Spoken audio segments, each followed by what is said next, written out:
James Comer sends a letter over to the FBI director demanding more information. We know Christopher Wray testified in front of Congress, didn't answer a lot of questions, and so Congress has some follow-ups. One of them involves Dr. Gal Luft, the man who's been indicted by the Biden Department of Justice after releasing a video where he blew the whistle on the Biden Department of Justice, now being prosecuted. And Director Wray, in charge of the FBI, apparently was investigating some criminality with this guy and others, but one party that was not a part of the inquiry was Hunter Biden. Strange, because Gal Luft was blowing the whistle on Hunter Biden in the same transactions for which he is being charged. So we're going to take a look at the letter. Oh, here is what is happening. In a letter that was sent over to the FBI, James Comer says, Christopher Wray, Honorable Director Wray. The Committee on Oversight is investigating President Biden's involvement in his family business practices. Why? We want some legislative solutions that we're going to pass related to financial disclosures and things like national security.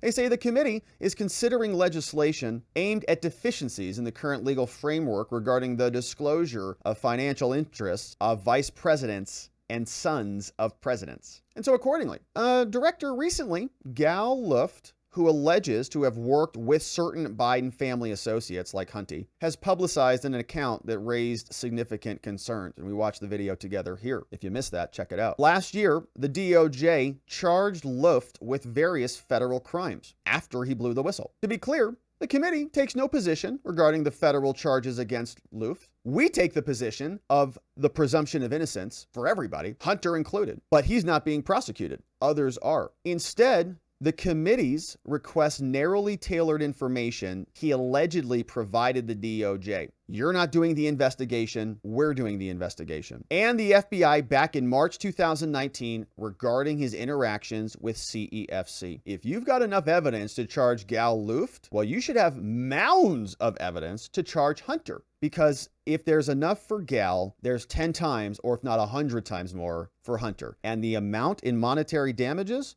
between the two is not even close. It is alarming and dishonest that the committee Democrats like Raskin and others and certain media outlets have willfully ignored that the federal charges against Luft are directly related to CEFC. Neither the Democrats nor the New York Times include any reference to CEFC in their recent criticisms of the committee's interest in speaking with Luft. In fact, the New York Times references Chinese companies, but they omit CEFC's role in the scheme because they're a corrupt propaganda company. And they acknowledge that Luft was charged with acting as an unregistered agent for China. Now here, Director Wray is being bolded and italicized by James Comer, just so we're clear on what's happening here. Director Wray's getting the bold and the italic from Comer. He says, hey, Chris, this is the same Chinese company that paid the Biden family and their business associates significant amounts of money as disclosed in detail in bank records memoranda released by the committee. Footnote 4 if you want to learn more about them. See this document, released May 2023. In case you didn't know, the thing you're charging Luft with, it's the same company the Bidens were playing with. Additionally, the Bidens formed a partnership with CEFC, and an email indicates that Joe Biden and Hunter intended to share office space with CEFC in the United States with the vice president. Talk about foreign influence. Any criticism of Luft reflects the type of people who partnered with CEFC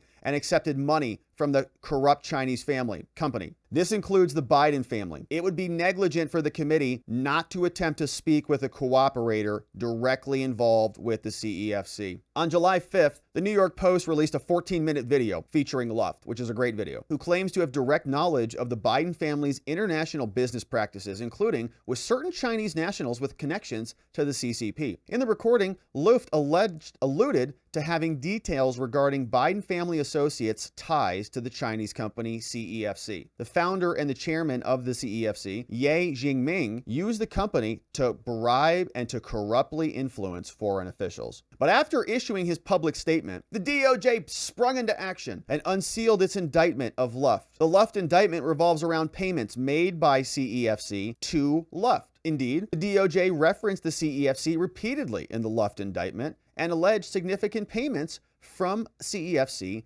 to a think tank associated with Luft. The indictment also references, quote, chairman of the CEFC China, which is, as we know, Ye Jingming, and appears to reference Patrick Ho as CC number 1. The committee agrees with the DOJ and that the CEFC, Chairman Ye, Patrick Ho, and others illegally paid for political access and influence, and this included payments to the Biden family. They're one central component of this whole puzzle, and the FBI and the DOJ look the other way. The committee is investigating now President Biden's involvement and the knowledge of his family's foreign business practices, Wray. The committee has released memoranda to the public outlining millions of dollars from foreign companies, including CEFC, and that much of the income came while Joe Biden was the VP. And while whistleblowers have come forward alleging that the FBI and the DOJ have taken actions to slow this investigation of Hunty, potentially because of improper political considerations, Luft's allegations are troublingly consistent with this separate evidence. The committee further notes that Luft approached the FBI with his allegations in 2019, well before Hunter abandoned his laptop. Well before that became public. The allegations raised by Luft are directly relevant by the committee's investigation. As mentioned, we're seeking to craft legislative solutions, and so this is the ask, and this is a good ask. This is what we've been waiting for. In order to assist the committee with its investigation, please provide the committee with an unredacted copy of the FBI report, the FD1023, that was created following the meeting between Gal Luft, the DOJ, and the FBI officials in Brussels in March 2019, before the laptop was discovered. Please produce this single document by July 19, 2023. And so this is Comer, again, doing what we've already seen him do. Remember, he went after the FD1023, which was the other form from the other whistleblowers, and he had to fight with the FBI to get it. But they eventually produced some stuff when he literally drafted a subpoena to Director Wray. So this is another, I know it's slow, I know it's tedious, I know we're tired of hearing investigation and demands. I'm tired of saying it, but this is the slow process. Remember, Gal Luft met with these people, and actually the guy that Gal Luft says he met with one of these DOJ officials, one of the same DOJ officials who got the search warrant for the laptop. In other words, this guy's just cleaning up the Biden trash everywhere he goes. And so if we get this form, we're going to know more about who these people were, what they said, and it's Pandora's box being opened. It's a little sliver. It just cracks the shell, gets a little bit wider, a little bit wider, a little bit wider, and James Comer has been staying on it, and so we're looking forward to seeing what he's able to uncover. The Oversight Committee posted this, which was an interesting graphic showing the process by which this occurs. This example came from Romania. May 21st, VP Biden goes to Romania. That's May 21st, 2014. VP Biden goes to Romania. September 28th, 2015, Romanian president comes back to the White House. Then he's charged later with corrupt wires to the Bidens through an American associate. 2015 to 2017, that money, 10 grand went to Hallie, 80 grand went to an unknown Biden. We don't know where that money went. And almost $1 million went over to Hunter from a Wasco PC. Man, he was clearing a lot of cash. Total, $1 million.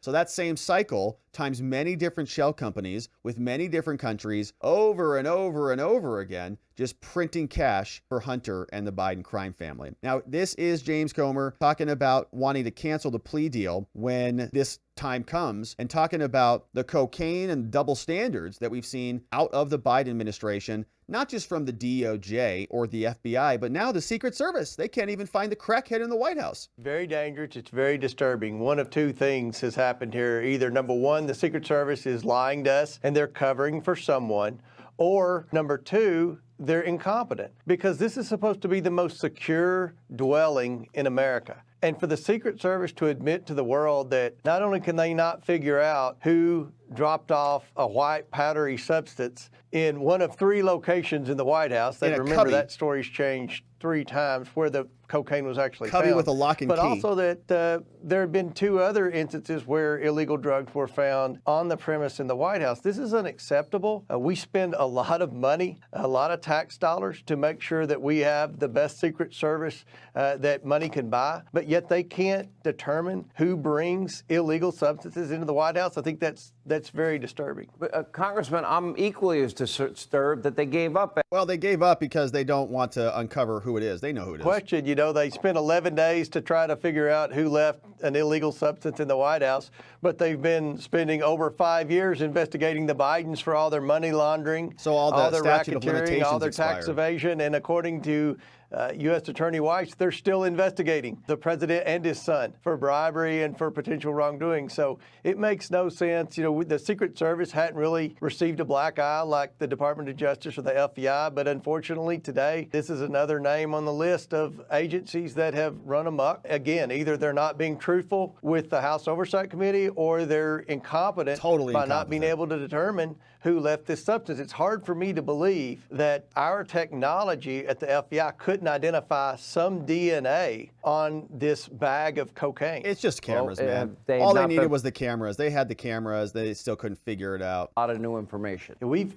been sitting on some new bank records. Obviously, it's very encouraging to read the transcript that the Ways and Committees had with the transcribed interview with the two IRS whistleblowers, because they actually knew a lot about many of these shell companies, and I think they were on the right track until they were told to stand down. So the American people are going to get to watch live both whistleblowers, including Whistleblower X, who's never revealed his identity. Woo. He will do that the day of our hearing, and everyone can see. Hopefully Fox will be covering that, Sean. And we have specific substantive questions about many of these wires, about many of these shell companies, about potential money laundering, about potential racketeering. And I believe that these two witnesses are going to be able to answer those questions. So many times, Sean, you have these congressional hearings and, you know, they're all hat and no cattle. You don't really learn anything new and they're not substantive. This should be a very substantive, informative hearing for the American people. And this is going to be the first time the American people actually hear credible witnesses say under oath exactly what crimes have been committed by the Biden family. Do you have standing to go before the judge? They have this plea deal, no jail time for Hunter. Do you have standing to go to this judge and request that this deal not be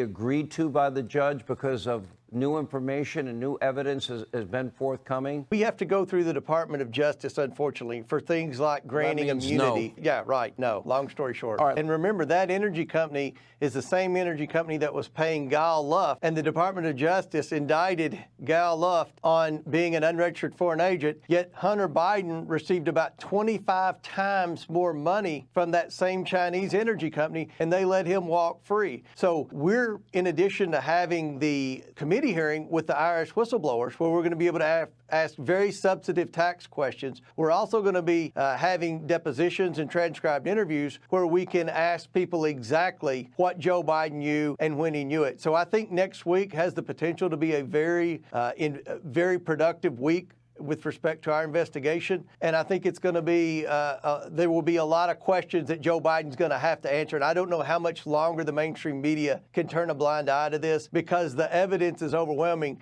that many crimes were committed. And obviously, Joe Biden had to be front and center in this. All right, we'll see if the media responds. I doubt it. But Comer is staying on it. He's going to be requesting the actual form from the meeting with Gal Luft, and we'll be looking forward to seeing what that looks like, because the FBI is going to dig their heels in just like they did last time. The process was slow. James Comer sent a letter, nice little request, sent a follow-up demand, then sent a subpoena threat, and then I think a subpoena came. And then Christopher Wray finally showed up, and there was some action on it, but Congress is staying on it, and we see senators are now banging the table about it. Hopefully they deliver.